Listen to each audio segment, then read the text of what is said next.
اليوم غادي ناخدوكم في جولة حصرية وسط ورش واحد من أكبر المشاريع الرياضية في العاصمة الرباط، ملعب البريد الجديد.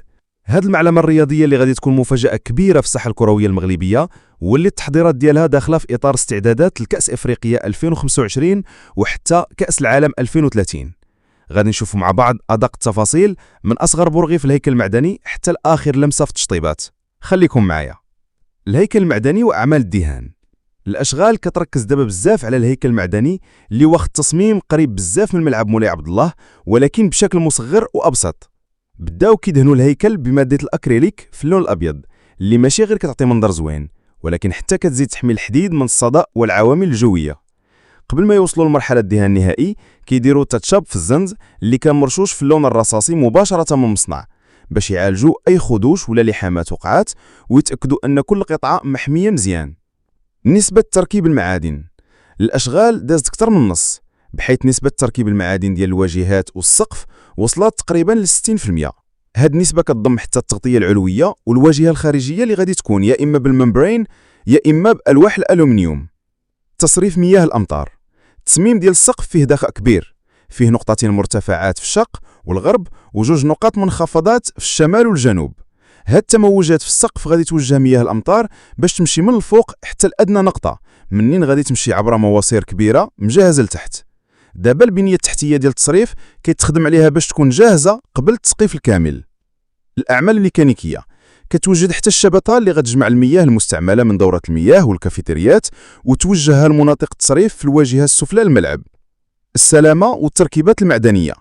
السلامه ماشي ناقصه، كيركبوا دابا الحواجز المعدنيه فوق المدرجات وعلى حواف السلالم ومداخل الجمهور المرتفعه باش يتفادوا اي سقوط. هاد الحواجز ضروريه في الفضاءات اللي فيها ارتفاع. المدرجات.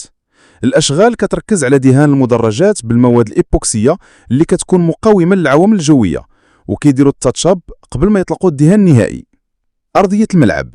النصف الشرقي الردم والتسويه كملوا بالتربه الممزوجه بالرمل والسن باش تكون متماسكه. حتى خنادق تصريف المياه حفروها ورسموها بشكل مثلثات لتوجيه المياه. النصف الغربي مازال فيه الاناش والقطع المعدنيه لان السقف باقي ما تسدش كامل. الردم عاد يبدا منين يكملوا التسقيف. المنطقه الشماليه كاين حفر تحت مستوى الشارع الخارجي واللي دابا تحولوا لغرف مجهزه.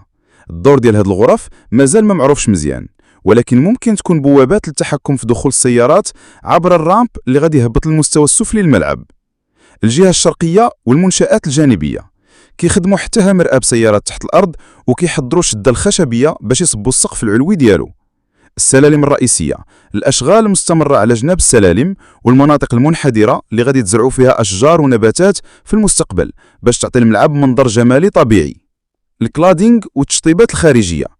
تركيب الشاسي ديال الكلادينغ فوق ممرات الجمهور في الطابق العلوي. دهانات بيضة للواجهات مع تشطيب الأعمدة الحاملة للمدرجات بعد إصلاحها.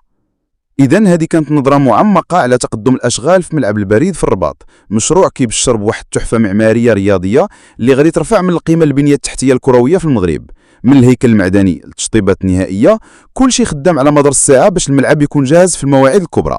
خليكم متابعين أنوار استاد وغادي نوافيكم بأحدث التطورات من قلب الورش بالصوت والصورة. إلى اللقاء في حلقة جديدة.